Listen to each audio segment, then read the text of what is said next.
Today we're going to talk about the Southside High School numbering system. This numbering system is the same system that we use when talking about the U.S. national team soccer numbering system.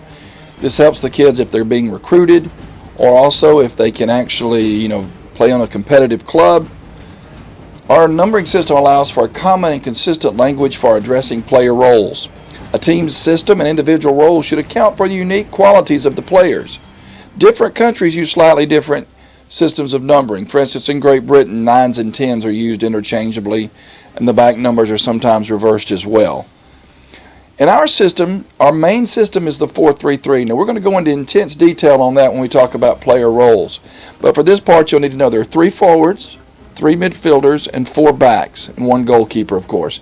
And our midfielders are arranged in different patterns, sometimes triangles, sometimes flat across the back, other issues. But for the most part, we're going to be in some form of a 4-3-3 at Southside High School. Sometimes we will slip into the 4-4-2, which has 2 forwards, 4 midfielders, 4 backs, and of course a goalkeeper.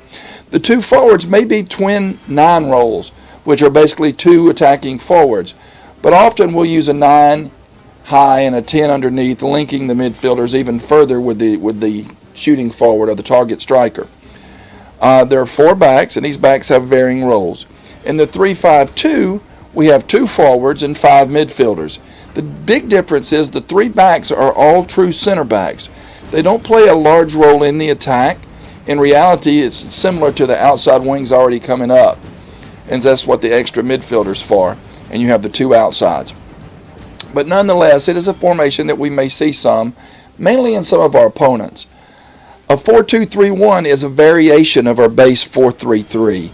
It's the same personnel in general, but what we do is we slide the 11 and the 7 back more into a midfield support role, making runs out of the midfield into the back, giving the 10 and the 2 6s basically control of the midfield.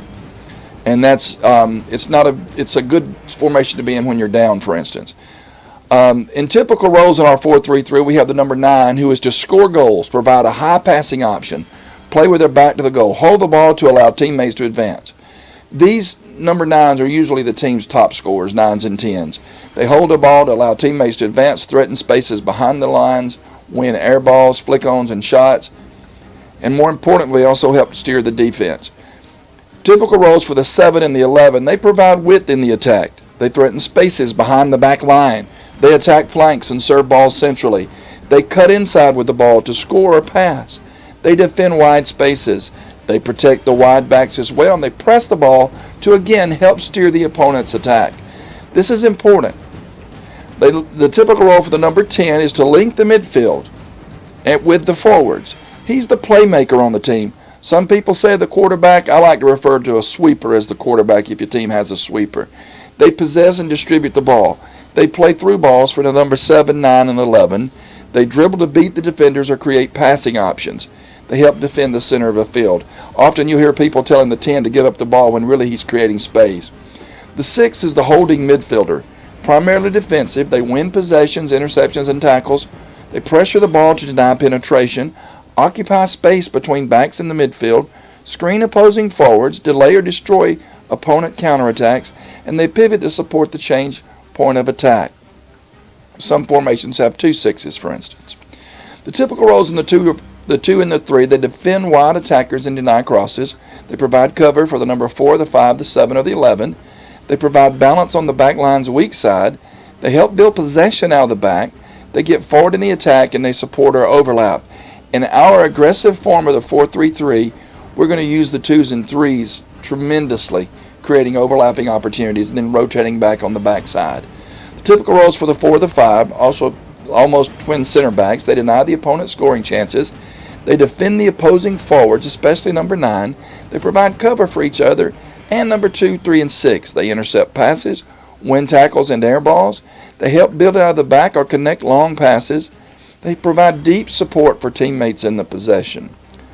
The number 8 is a box-to-box attack and defend midfielder, a key energy source on the team. They offer passing options to all teammates. They connect players in possession.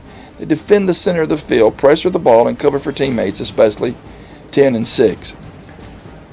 Last but not least, of course, is the number 1. He's the goalkeeper. He intercepts crosses and air balls. He stops shots, makes saves, covers spaces behind the back line, organize defenders, communicate, support the back pass and teammates in possession, take goal kicks and deep free kicks, and distribute and initiate the counterattack.